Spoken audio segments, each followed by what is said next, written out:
Hello, Live Love family. Happy Friday. I hope you're doing well. We had a week off last week, but we're back with a couple weeks worth of weekly updates for you. So I'm going to be covering the week of the 12th and this week. Okay, so for intakes, we've taken one new guy in. His name is Greg. We were contacted by a Good Samaritan who had 4 dogs dumped on her property, and 3 of them were puppies. They looked like healer mix puppies, and the other one was Greg, and he's a young terrier mix. We don't know if Greg is their dad or if they were just all really bonded. We're not really sure, but unfortunately we had to split them up. So Love at First Mutt took the 3 puppies. They had foster placement for them, and we had a spot for Greg. He's doing well. He had a wound on his face that's healing. They got his initial vet care done, but he's settling in just fine. So I was happy to partner with Love at First Mutt to take Greg in. For foster to adopt, we have several of Purdy's puppies that went on foster to adopt again: Rolly, Spotty, and Towser. And then Gordy also went on foster to adopt. And our beautiful Brita has gone on foster to adopt. We're really excited for all of those guys and hope that the adoptions work out. For adoptions that have been finalized, Zero has been adopted. So happy for him. Big thank you to Stacy and her husband for fostering him after they found him. We always love that when people really take the initiative, and they so did. They covered his board and train program. They really got him set up in the best way possible for adoption, and we're thrilled that he has found his forever home now. All right, in medical news, as you can imagine, since it's been 2 weeks, we've got quite a bit going on here. So Gordy and Libby had their updated vaccines. You know, puppies get several rounds of vaccines, so they got their boosters. Forever Foster Bonnie had a recheck of her eyes. When we first took her in, she had uveitis, which is it's an elevation in her eye pressure that is typically caused by an infection, but it can be prolonged and it can lead to glaucoma. So it's kind of the early stages of glaucoma. Thankfully, because of all the treatment she received for that and her eye drops, that has gone away. So she has some limited vision, which is normal for her age, but she's not going anywhere near glaucoma. So that's a good thing.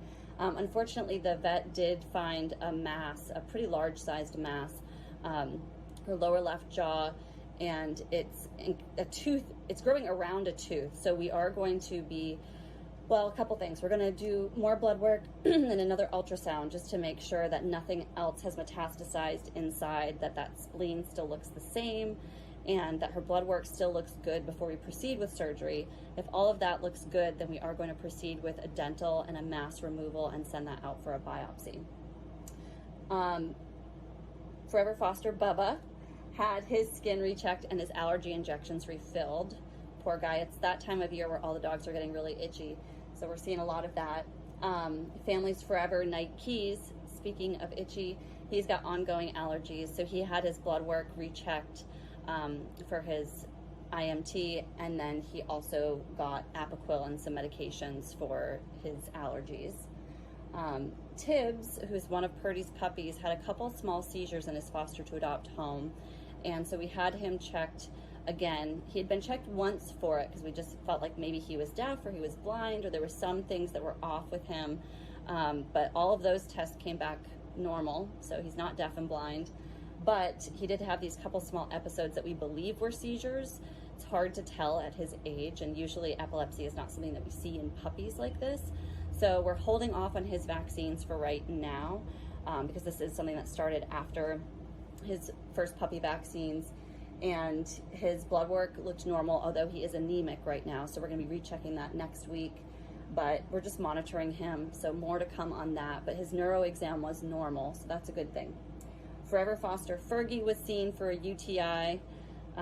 She's a chunky little love bug, and she gets them pretty often, so she got treated for that. And then Wyatt, another dog that, you know, we're following his medical care pretty closely and trying to support him in the every best way possible. He had a recheck. He's holding strong. He's still trying to stand and walk, but he's pretty wobbly still. We're looking into some braces for his legs, and he's eating. He's, you know, everything. He's doing pretty well right now. I think he stopped eating because of the heat, but that's gone away, that issue. But we are going to set up an ultrasound for him just to see if we can detect anything else going on internally, because he's still not out of the woods yet in terms of, you know, being fully back to his normal self. Okay, so Forever Foster LaLa had her laser treatment. She's doing that ongoing to help promote healing. And Newbie Greg had an intake exam just to double check that little wound on his eye. Everything's looking good. And he will be getting all of his rest of his medical stuff done soon and available for adoption. Woo! So that's it for the last couple weeks for medical updates. As you can imagine, all of these things cost money. We so appreciate when you guys donate. $5 Friday is here. It is the day. Please make a donation. Your support directly impacts what we're able to provide to the dogs that we rescue and how many dogs that we can rescue. So when we get donations and we have fosters and it all comes together, that rescue magic, you make it happen and it allows us to take more dogs in. So I'm hoping that you guys will be watching these videos and seeing what we're doing to support the dogs that we care for and that we rescue, and feel that call. You are a rescuer too. Step up, foster, donate, adopt, volunteer. We need your help so that we can continue growing our impact. Thank you all so much for all of your support. It's an honor to be a part of the Live Love family, and I'm wishing each of you a very happy weekend. All of my love to all of you. We'll talk next week.